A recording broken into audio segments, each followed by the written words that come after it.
metáfora para que entendamos Levítico. En nuestra escalera de adoración, antes de entrar en la escalera hay 3 condiciones previas. Esas condiciones previas son, primero, el pacto y como consecuencia al pacto, un lugar donde encontrarse con Dios. Van 2 cosas ya. El pacto y un lugar para encontrarse con Dios. Y una tercera requisito para iniciar la escalera, un tercero, es el sacerdocio, que intermedia o hace mediación entre Dios y los hombres en ese lugar de encuentro. También permite que el lugar de encuentro, la mediación de los sacerdotes, sea purificado o limpiado.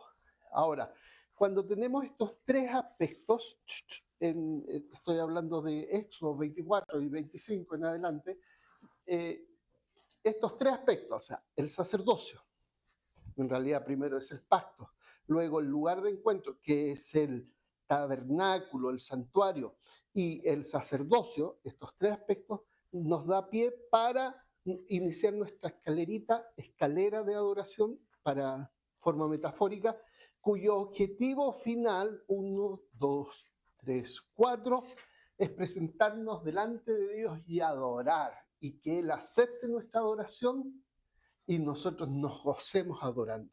Es un mutuo disfrute en el cual nosotros disfrutamos adorando a Dios, pero Él también disfruta que le adoren, ¿ya? Entonces, esa es la meta, ese es el objetivo, el mutuo disfrute del adorador y del adorado a través de la adoración. Pero para llegar a ese lugar se requiere primero, nuestra primera ofrenda era Él, y todo el pueblo dice Asham. El Asham tiene que ver con solucionar las deudas que teníamos entre nosotros y que yo me había apropiado de algo que no era mío y tengo que devolverlo, más un 20%, pero además colocar como ofrenda para el sacerdote un carnero. Ya. Ok. Nuestra segunda escalerita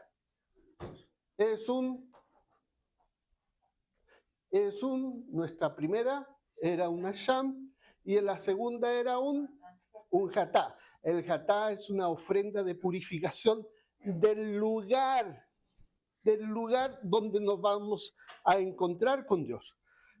Entonces, tenemos que entender que los problemas entre nosotros se tienen que solucionar.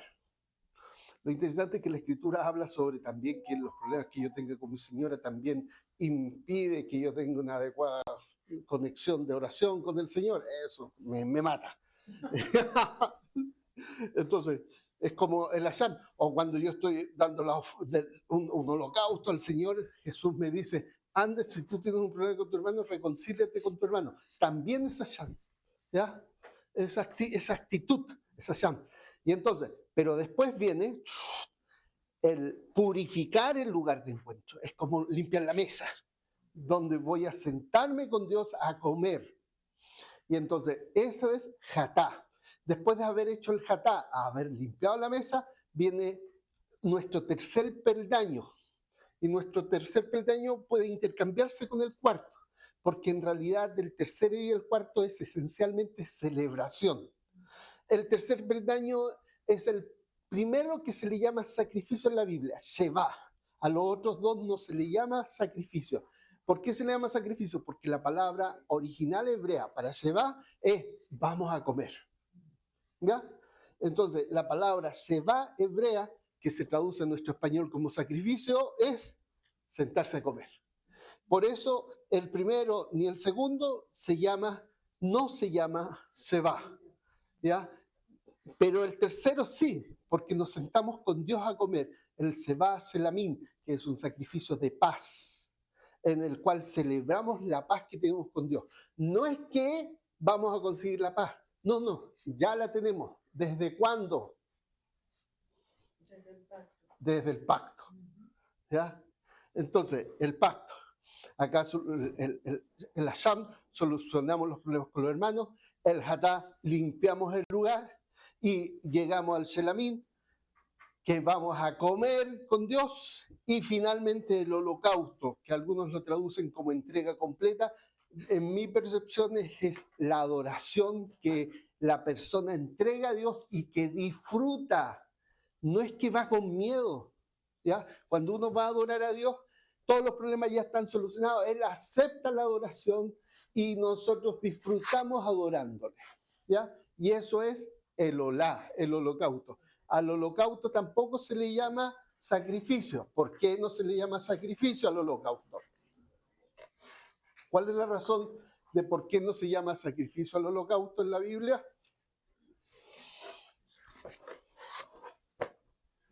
Porque es de gozo también. Ya, pero... Porque es una ofrenda. Ya ahí, pero ¿qué no se hacía con el holocausto? No se comía. No se comía. Entonces, a los únicos que en la Biblia le llaman sacrificio son aquellos que se comen. ¿Ya? Y ahí es como, entonces, ¿no existe un sacrificio jatá? En nuestra cultura sí, ya, en nuestra cultura. Pero en el original bíblico, no se le llamaba jatá.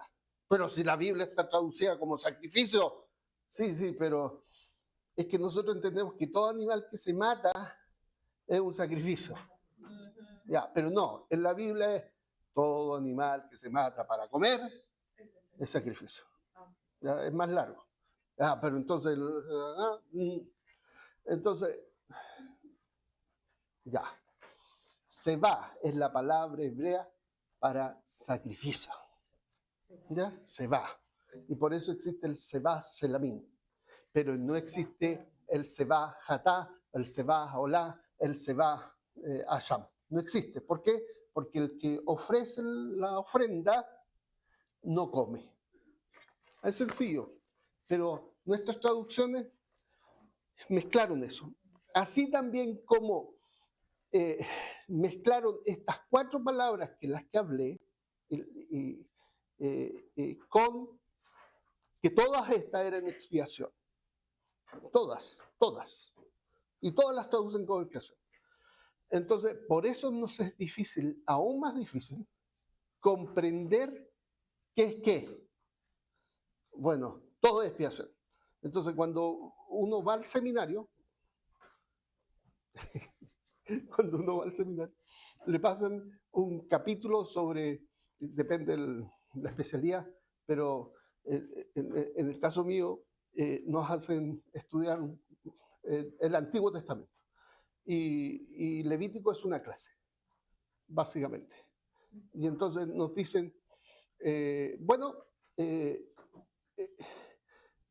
acá expiación es cuando uno se va a encontrar con Dios y están todos estos sacrificios, son diferentes maneras de hablar de la expiación. Listo, se acabó la clase. Eso fue todo. Entonces, no hay nada de lo que estoy explicando. ¿Y cómo llegué a esta conclusión? Porque un pastor hace 30 años me dijo una vez, o sea, tenía 25, me dijo, Éxodo 24, empieza el pacto, Éxodo 25 empieza con lo más adentro de Dios. El altar, el arca del pacto y el propiciatorio. Es lo demás adentro, es de adentro hacia afuera. Y yo dije, esto se puede aplicar a Levítico 1. A ver, veamos si Levítico 1 es de adentro hacia afuera. Y tate. Y cuando veo que es de adentro hacia afuera, se me ordena todo. ¿Cómo está el librito? Muy bueno, hermano. ¿Cierto? Le pasé otro libro que vamos a estudiar. ¡Guau! Al hermano que le estoy haciendo ajustes. Ya, vamos a seguir con el sistema levítico, ya, pero más ordenado. Esto es la primera parte, ¿ya? Esto es como, pero lo estoy revisando por si acaso, o sea, le estoy afinando más cosas. Esto es, y entonces, pero acá nos vamos a ir al capítulo 14 del libro. Y fíjense, aquí ocurre cuando alguien toca un cuerpo de una persona muerta. Tienes que pensar que todo esto tenía que hacer. ¿Qué relación tiene esto con el Evangelio y con nosotros? Bueno, en este contexto está la parábola del buen samaritano. El sacerdote no quiso ayudar al hombre que estaba medio muerto, no quiso ayudar ni al medio muerto, el sacerdote ni el levita quisieron ayudarlo, porque implicaban, página 115, según el texto. 114. El sacerdote implicaba que tenía que hacer un proceso de purificación y el sacerdote dijo, no, se me va a morir el compadre, no lo ayudemos. Total, se va a morir igual, así que... y entonces, el Señor Jesucristo le dice, a ver, ¿quién fue el misericordioso? ¿Quién cumplió la ley? A veces confundimos el nacionalismo con la escritura. ¿Ya? El cumplir la ley con el espíritu de la ley. ¿Ya? El sacerdote y el levita eran nacionalistas. En todo el sentido de la palabra, adscrito a la ley y a la norma. Pero no vivieron ni actuaron con misericordia. Y eso, en el corazón de los que son nacionalistas, seamos chilenos, mexicanos, guatemaltecos, como que mi país, es una estupidez. ¿Ya? No importa el país del que estemos hablando. El cristianismo, la misericordia, es superior en todo el sentido a cualquier nacionalismo. Bueno, usted entiende lo que estoy hablando. En la ley mosaica, el contacto con un cadáver generaba una impureza ritual para cualquier persona que hubiera tenido ese contacto directo o indirectamente. Esta impureza no se consideraba un pecado moral, pero sí afectaba el estado ritual de la persona, impidiéndole participar de las actividades cultuales del pacto y sociales de la comunidad hasta que fuera debidamente purificado. Acuérdense, las personas iban siempre al altar, pero si habían tocado un muerto o estaba en una casa donde había un muerto, no podían ir al altar ya a presentar ofrendas y sacrificios, ni adorar al Señor, no podían. El capítulo 19 del libro de Números proporciona las instrucciones detalladas sobre cómo una persona que ha tocado un cadáver o ha estado bajo el mismo techo que un cadáver debía ser purificado. Este proceso implicaba el uso de las cenizas de una vaca alazana, vaca roja, mezclada con agua, un ritual único que debía llevarse a cabo para restaurar la pureza ritual. En este capítulo se describirá el proceso de purificación de alguien que ha tenido contacto con un cadáver, haciendo énfasis en que el cadáver debía haber sido removido y la persona ya no debía estar en contacto con él para iniciar el proceso de purificación. El proceso cubre varios pasos y reglas específicas que se explorarán de principio a fin. Condición inicial: cese del contacto del cadáver. El proceso de purificación para alguien que había tocado un cadáver no podía comenzar hasta que el contacto con el cadáver hubiera cesado. Números 19-20 deja en claro que cualquier persona que tocara el cuerpo de una persona fallecida sería impura por 7 días. Imagínate, voy apurado, soy el sacerdote, y voy apurado a hacer el servicio, lo que sea. Toqué el cadáver. Y no puedo comer el carnero que me estaban preparando. No. Ok, toqué el cadáver. Y viene la Pascua, la fiesta de la Pascua. No puedo. Cualquier fiesta, a celebrar. No puedes porque tocaste el cadáver. No lo ayudo. Entonces, es interesante eso. Exactamente. Tengo una fiesta, y tengo que cumplir las normas de la ley. Se está muriendo, pero si se va a morir igual, no lo salvo. La ley, por supuesto, la ley es superior, y voy por la ley, no lo salvé. ¿Quién cumplió la ley? Dice el Señor. ¿Quién actuó con misericordia? ¿Me entiendes? Es como, eso es importante, importante, importante en este mundo en que en mi país, Chile, ahora están habiendo elecciones, ¿ya? Y la principal arma que se está usando, los políticos de derecha, es que la inmigración ilegal sea totalmente eliminada y que todos los ilegales se vayan de mi país. Amén. No, eso es broma. Pero es como, porque la ley dice, y uno dice, es que construimos leyes. Me gustó un artículo que leí y dice, ¿tú sabes que antes de 1890 no había esta cosa de la inmigración ilegal? ¿Por qué?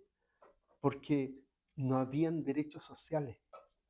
Y los derechos sociales hacen que la sociedad se cierre, ¿ya? Y evita que los otros vengan.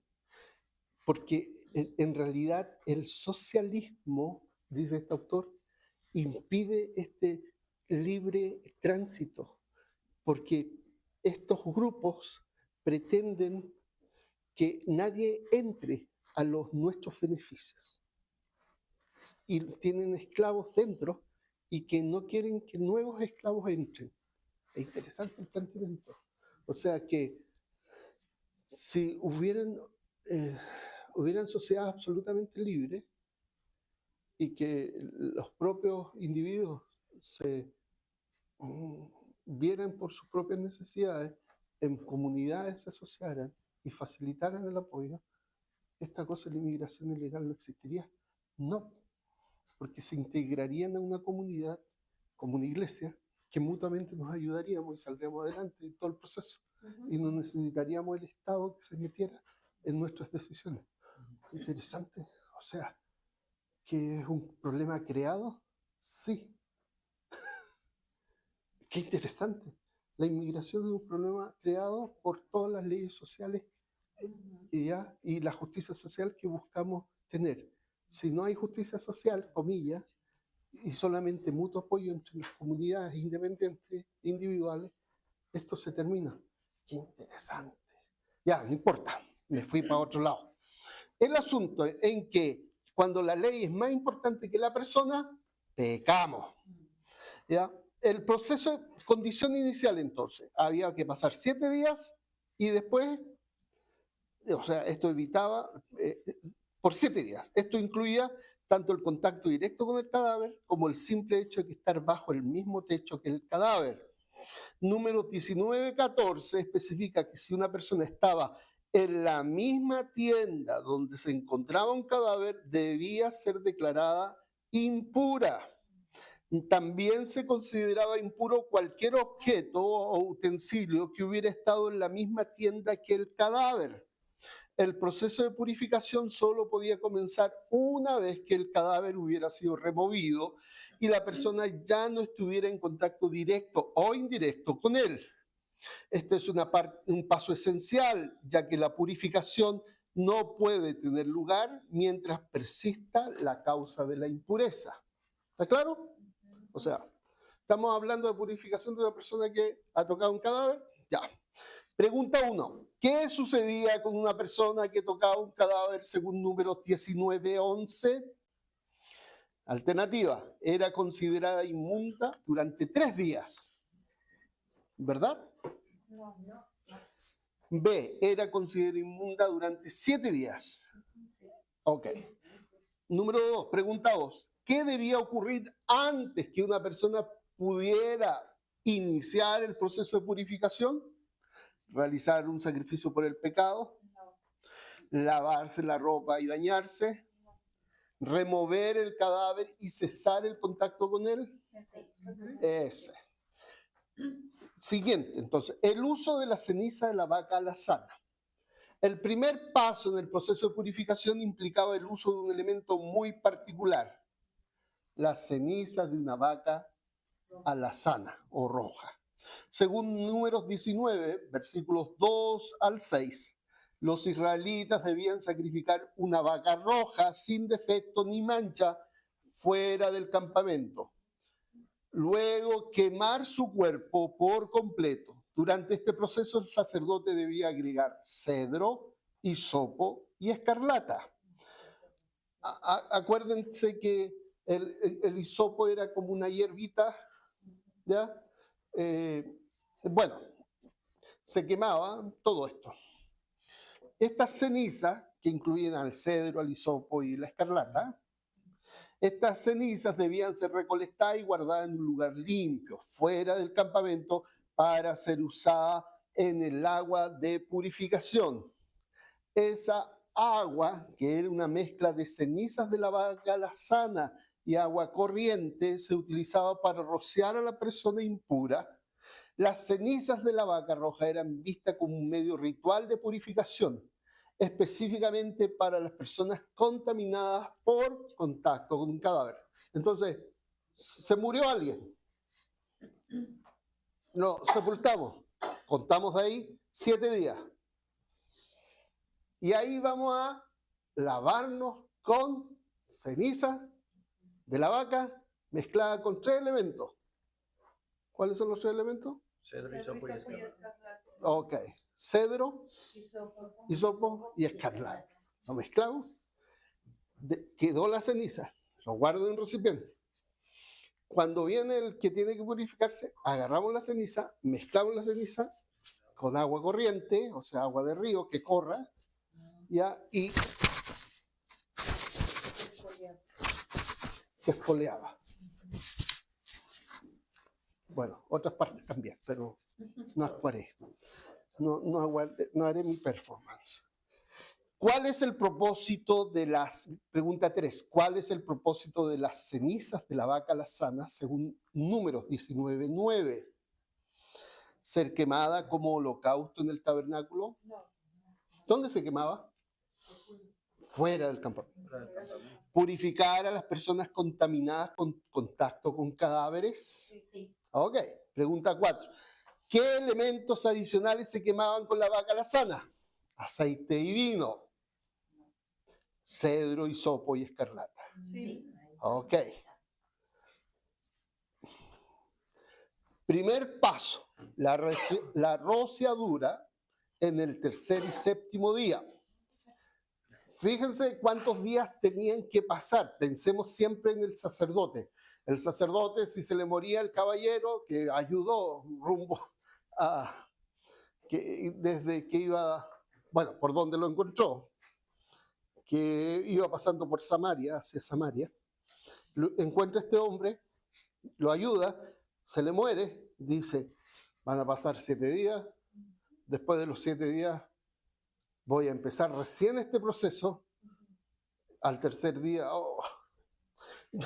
El proceso de purificación debía comenzar con una rociadura de aguas de purificación en el tercer día después del contacto con el cadáver, Números 19:12. Y dice que la persona impura debía ser rociada con esta agua en el tercer día y luego nuevamente al séptimo día. Si la persona no se purificaba de esa manera, seguiría siendo impura y quedaría excluida de la comunidad. ¿Ya? Este paso subraya la importancia de seguir el proceso con precisión. La rociadura marcaba el inicio, la rociadura del tercer día marcaba el inicio formal del proceso de purificación y la repetición en el séptimo día completaba. Durante este tiempo, la persona aún se consideraba impura y no podía participar en las actividades religiosas ni sociales de la comunidad. Pregunta 3. 5. ¿Qué marcaba el inicio formal del proceso de purificación para una persona contaminada por un cadáver? ¿Un sacrificio por el pecado en el tabernáculo? ¿La rociadura con agua de purificación el tercer día? Sí. Ok. Entonces, cuando alguien se moría, se sepultaba. Pero yo quedaba contaminado. Y el agua, yo teníamos ceniza, el sacerdote tenía ceniza, de la vaca lazada que había sido quemada con...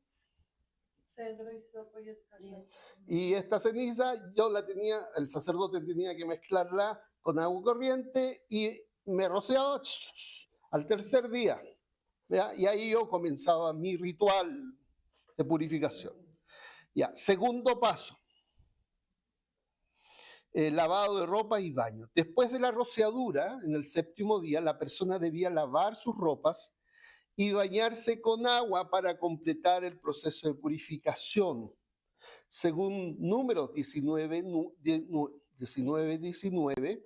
este baño ritual simbolizaba la purificación externa del cuerpo, mientras que el lavado de la ropa aseguraba que cualquier impureza restante en la vestimenta también fuera eliminado. Solo después de ese baño y lavado de ropas, la persona sería declarada limpia al final del día.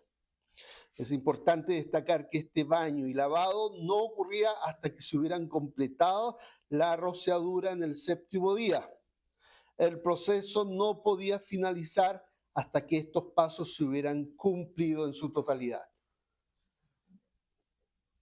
No hay cadáver ya.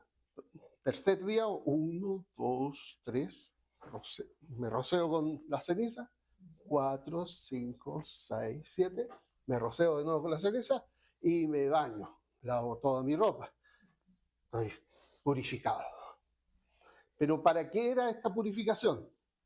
Para poder tener acceso a las fiestas de Israel, sentarme a la mesa con los hermanos, poder comer de los sacrificios y todo lo que implicaba. Ok. Entonces, ¿cuándo debía realizarse el baño de ropas durante el proceso de purificación? ¿Inmediatamente después del contacto con el cadáver? ¿Después de la rociadura en el séptimo día? Pregunta 8.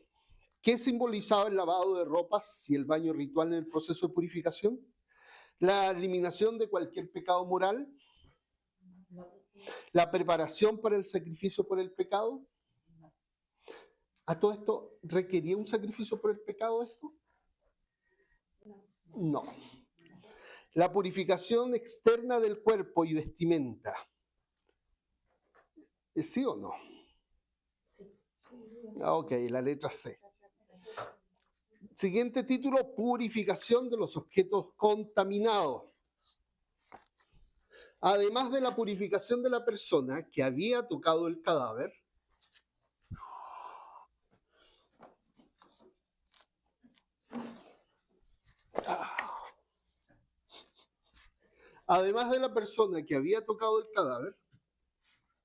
también debía realizarse un proceso de purificación para los objetos que habían estado en contacto con el cadáver. No solo la persona, sino los objetos. Según Números 19:15, cualquier recipiente abierto en la tienda donde estaba el cadáver se consideraba impuro.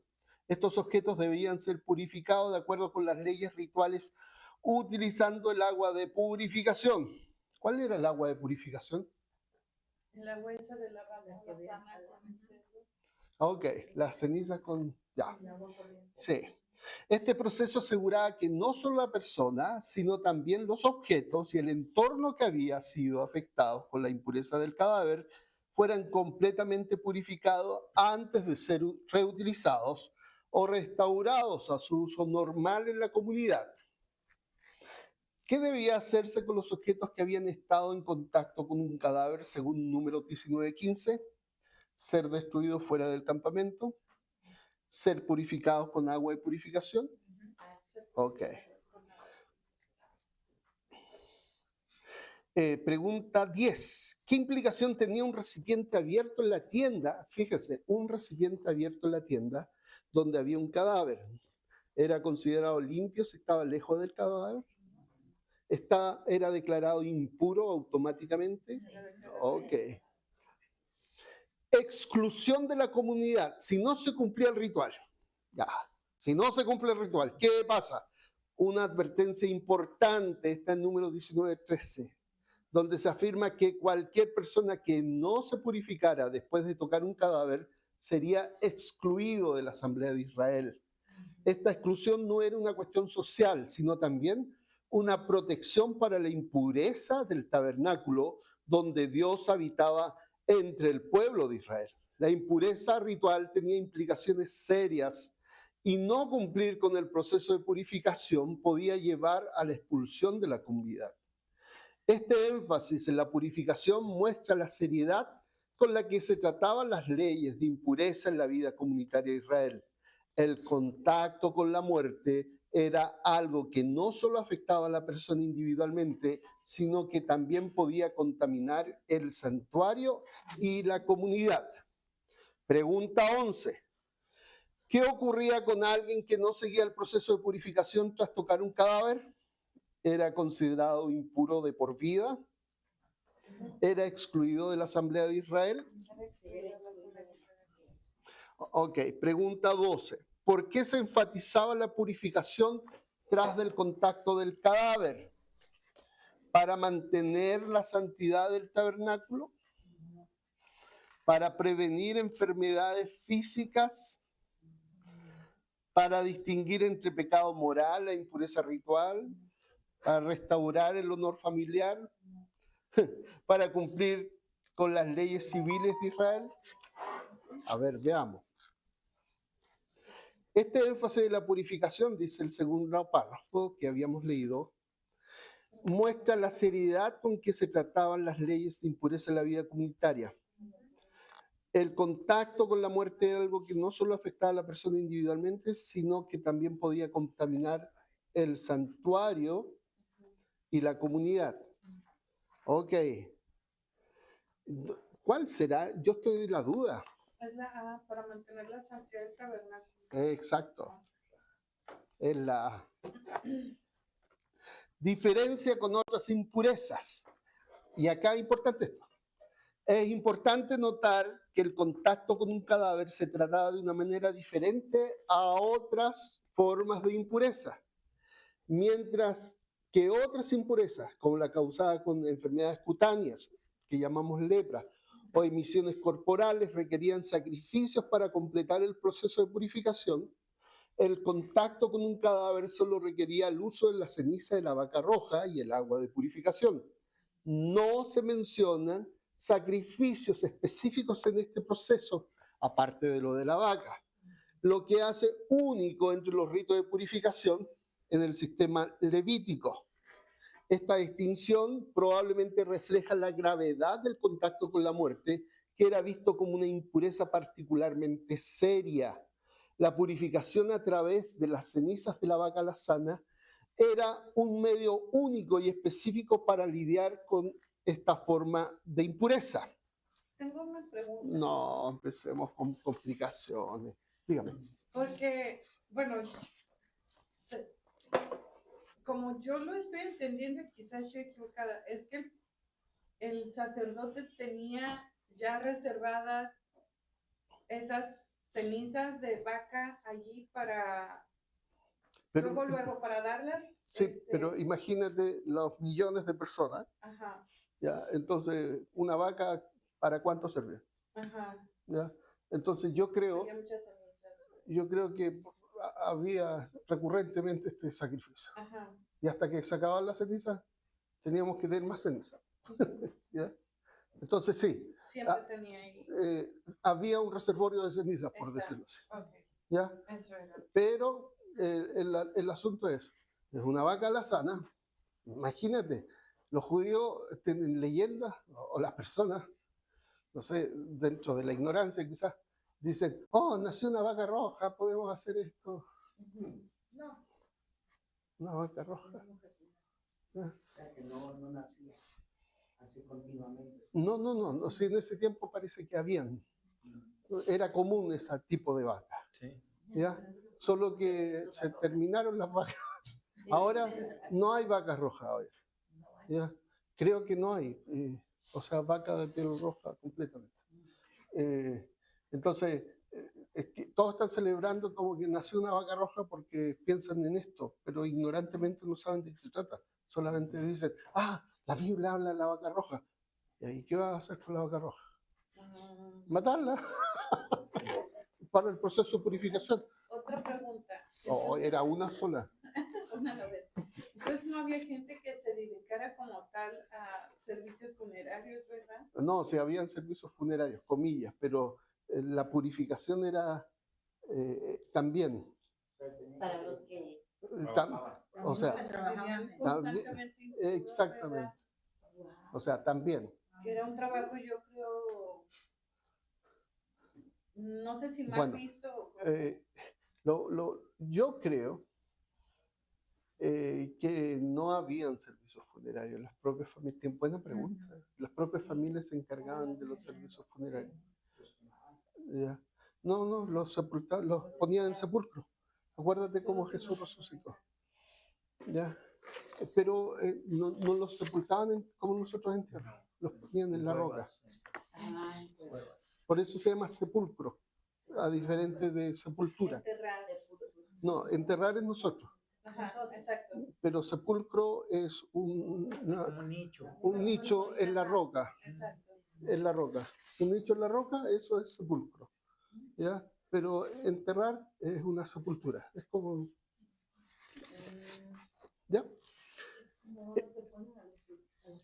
Ya, nos vamos a ver el título, purificación para los que rociaban el agua. Esta es como la pregunta tuya sobre qué pasaba con los que rociaban el agua, los que limpiaban a los que estaban... Que no vayan a leer esto los católicos, hermano, porque si no van a decir, ahí está el agua bendita, ahí está. Parece como lo del agua de Es verdad. ¿Saben cuál es la ventaja, hermanos? ¿Eh? Que ellos nunca van a leer ese segmento, nunca. Un detalle interesante del proceso de purificación es que aquellos que participaban en la purificación, como el sacerdote o la persona encargada de rociar el agua de purificación, también se volvían impuros temporalmente. Números 19-21 señala que cualquier persona que rociara el agua de purificación debía lavarse la ropa y sería impura hasta la tarde. Esto enfatiza que el contacto con el agua de purificación, aunque necesaria para limpiar la impureza del cadáver, también transmitía un cierto nivel de impureza ritual. Este aspecto subraya la complejidad de las leyes de pureza en el antiguo Israel, donde incluso los actos de purificación podían transmitir impureza de manera temporal.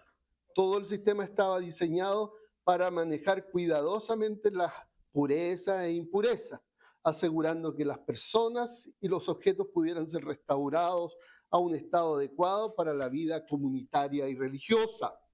En contraste con otros ritos, la purificación descritos en Levítico, donde sí se mencionan sacrificios hatá o de holocausto, como Levítico 14 y 15, Números 19 no detalla que las personas deban presentar un holocausto, un sacrificio de paz, ni otra ofrenda para completar este rito. ¿Ya? Ahora, fíjense, y aquí me causa esto. ¿Jesús presentó a algún momento este ritual en su vida? No. ¿Por qué? Porque cada vez que Jesús tocaba el cadáver, ¿qué le pasaba al cadáver? Resucitaba. Entonces, él era superior a la ley, superior a los sacerdotes, superior a este rito, superior a la muerte. Superior a la muerte. Tocaba, no se contaminaba y resucitaba el cadáver. ¿Ya? Es bellísimo. La hija de Jairo, cuando entra y le habla, Talita Kumi, entra a la casa, está contaminado, entró a la casa. Sí, ya se contaminó. Ya está contaminado, comillas. Solo por entrar ya contaminada. Pero él no se contamina. Después, el hijo de la viuda de Naín toca el pie, lo toca, está contaminado, lo tocó. ¿Ya? No, es todo lo contrario. Él es superior. Entonces, él no se contamina, él purifica. ¿Ya? Su sola presencia purifica. ¿Ya? Entonces, conclusión. El proceso de purificación para una persona que ha tocado un cadáver, tal como se describe en Número 19, Es un ritual único y complejo que revela la importancia de la pureza ritual en el antiguo Israel. El contacto con la muerte no solo afectaba a la persona de manera individual, sino que también tenía implicaciones para la comunidad y el tabernáculo, donde se llevaban a cabo los actos de adoración. La purificación con las cenizas de la vaca lazana y el agua de purificación marcaba un proceso que debía llevarse a cabo con precisión, comenzando en el tercer día y finalizando al séptimo, siguiendo por el baño y el lavado de ropas. Esto protege, subraya la seriedad. Este proceso subraya la seriedad con la que trataban las impurezas rituales y cómo la restauración a la comunidad era esencial para la vida de Israel. Ok, entonces, este es como un sacrificio aparte, ¿ya? Que es diferente a nuestra escalerita que estamos viendo, pero tiene conexiones con nuestra escalerita. ¿Cuál era nuestra escalera? A ver, rememoremos. ¿Qué se requiere? Lo primero que se requiere para que estemos dentro. El pacto. ¿Están de acuerdo con la señora? ¿Están de acuerdo? Ya, el pacto. Sin el pacto no estoy dentro.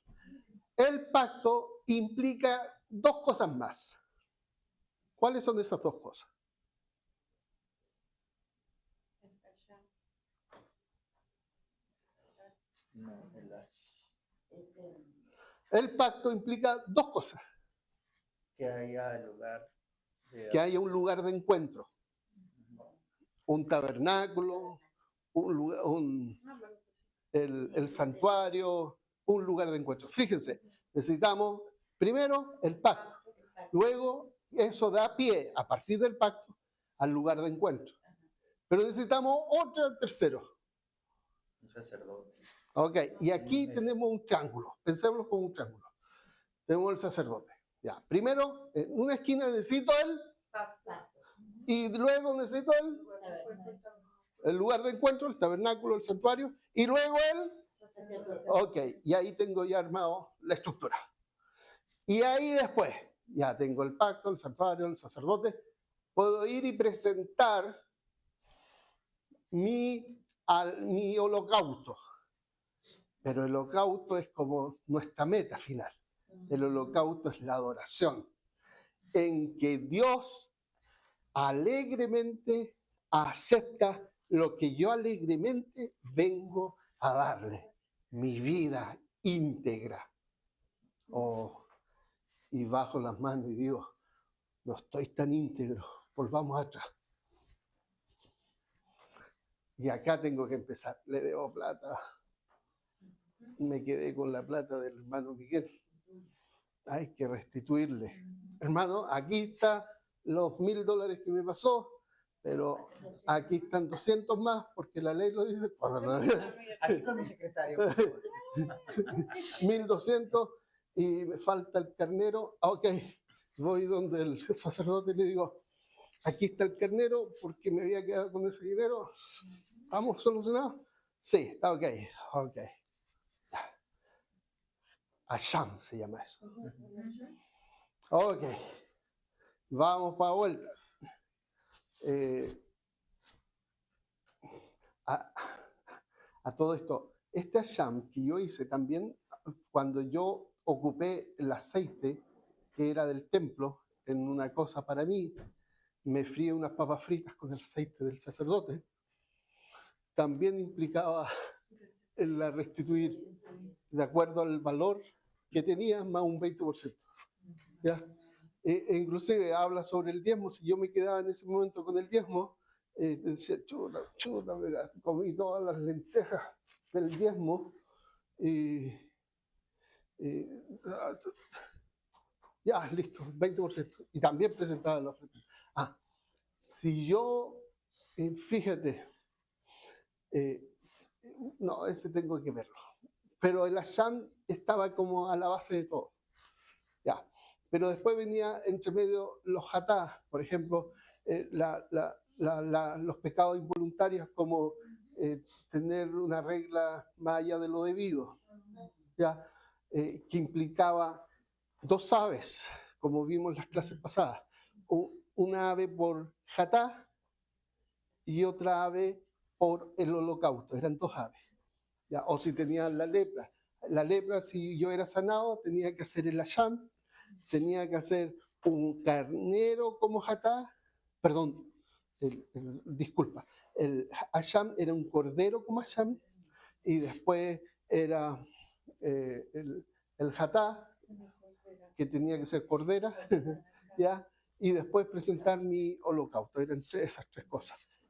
Pero fíjense, en el caso de la purificación de la mujer, era un ave para Jatá, no había Hasham, pero había Jatá, y después que hago el Jatá para el ave, por el Jatá, puedo presentar un ave como holocausto. ¿Ya? ¿Por qué? Porque el Jatá va primero en la purificación del lugar de encuentro, y después va la adoración agradecida a Dios porque Él me aceptó. ¿Ya? Es como esto. Entonces, importa esto. Acuérdense, esta es una escalera pedagógica para aprender. La escalerita es Hasham, Jatá. Cuando paso el Jatá, empiezo con la celebración y después con las acciones de gracia, así contento, Lola. ¿Ya? ¿Comprenden lo que estoy diciendo? Sí. Ya. Hasham, Jatá. Hasham, deudas. Jatá, limpiar el lugar. Y ya cuando está limpio el lugar, ¿qué puedo hacer? Celebrar. ¿Ya? No es holocausto primero y después Jatá. No. Primero es Jatá, después el holocausto, y el holocausto se puede intercambiar con el Shelamín. ¿Alguna pregunta de lo que estoy diciendo? Porque espero que ya no sea chino lo que estoy diciendo. ¿Ya no? ¿Chileno?